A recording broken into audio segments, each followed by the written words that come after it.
Welcome back guys to the episode of Star Trek Online. So this is a very different video because in this video what we are going to be doing is we are going to be checking out the logs which you get after completing the Temporal Defense Initiative. So as you can see, I am on DS9. I'm in Captain Benjamin's chair and his baseball is over there. So whoa, I just went into the ground. Okay, so anyways, let's read. I have all of them 5. I have 5 over here, and you get each one after completing one tier. Okay, let's get on with it. 1. After action report, November 28th, 2154. Commander Narrator reporting. Today is a Terran holiday called Thanksgiving, and after today's events, I'm inclined to start celebrating it. Large, flightless bird and all.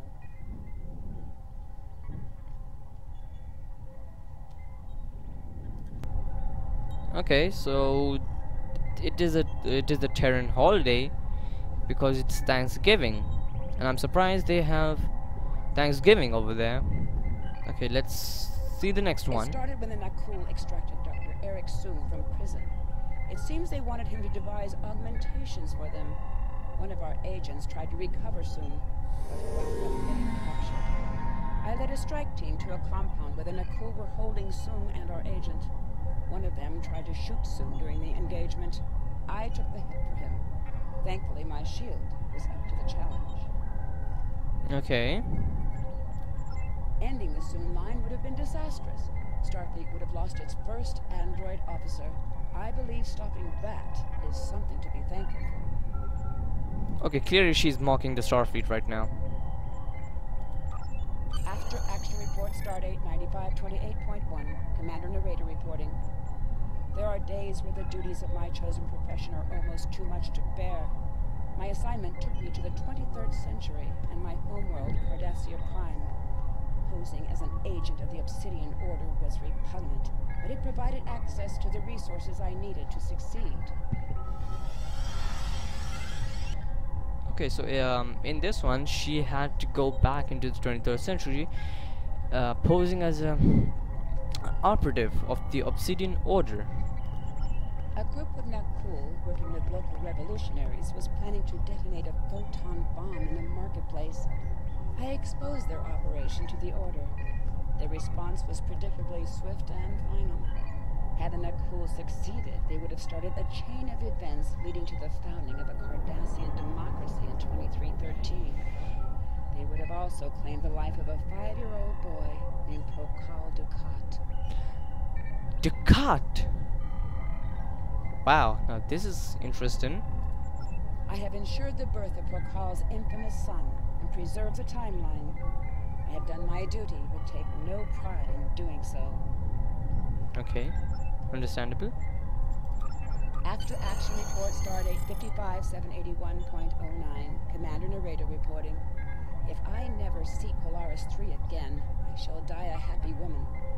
Duty took me to that miserable sandpit today. Nakul, posing as Remans, had come to recover the buried pieces of a Soong-type android, designation B4. Oh yeah, B4. He was in the Star Trek Nemesis, the 10th movie with the next generation cast. B4. We intercepted the Nakul and secured all of the android's components. They plan on programming B4 to cause a warp core breach on the Enterprise while it orbited Romulus. Thankfully, we stopped them. Okay, that's good. Unfortunately, we didn't stop them before they dug up the android components.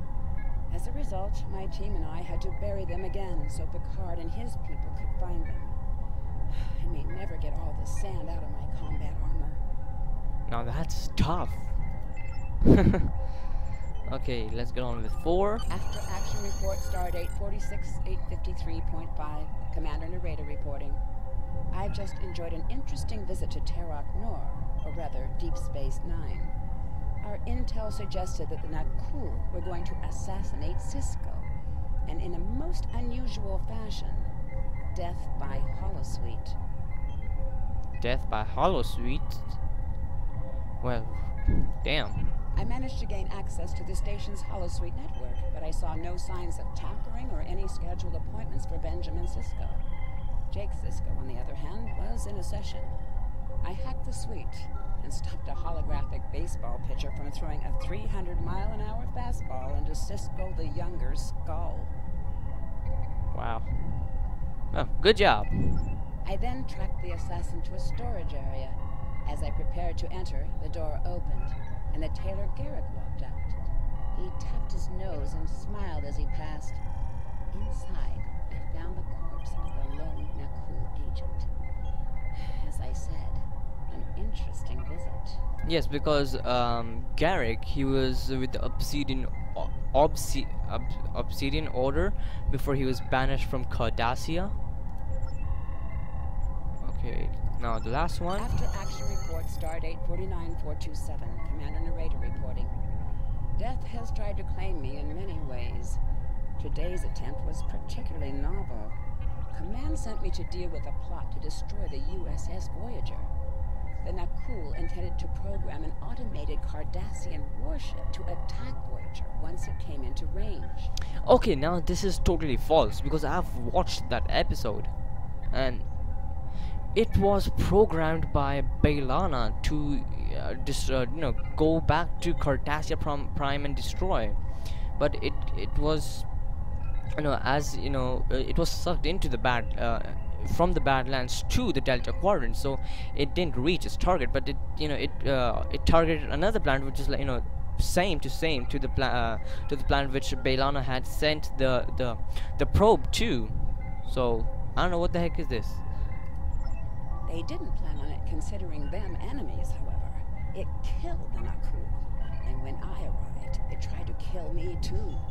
It seems that this dreadnought had been reprogrammed with a vigorous dislike of Cardassians. I managed to escape, although leaving it there for Voyager to deal with was difficult.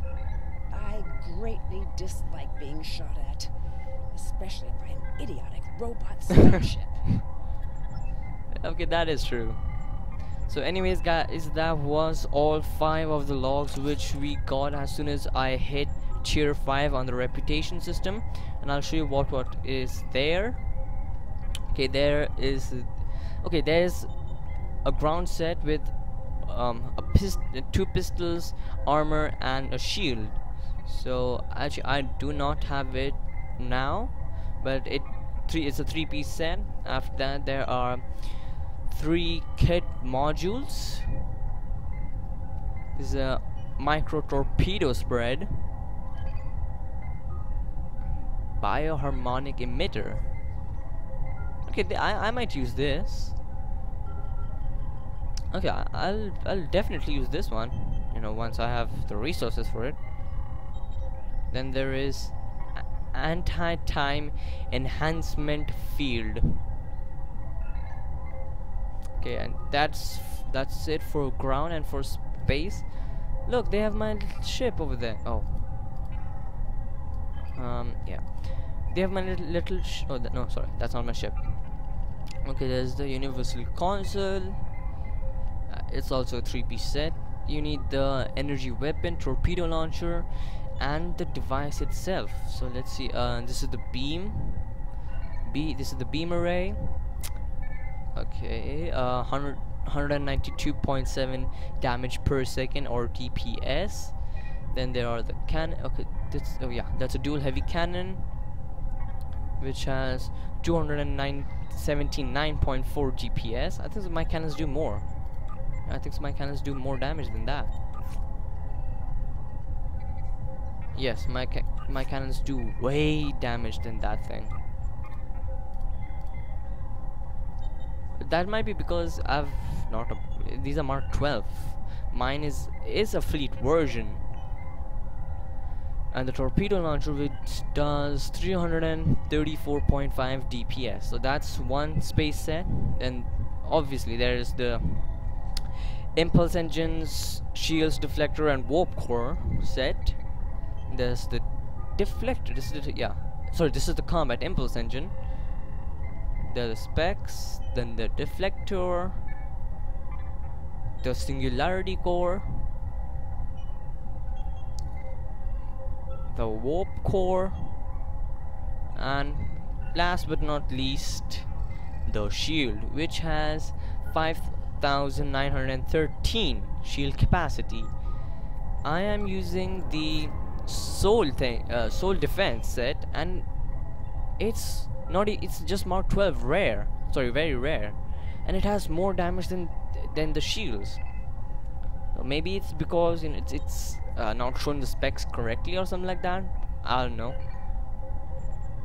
Well, anyways guys, that's it for this video, and I'll see you guys in the next episode.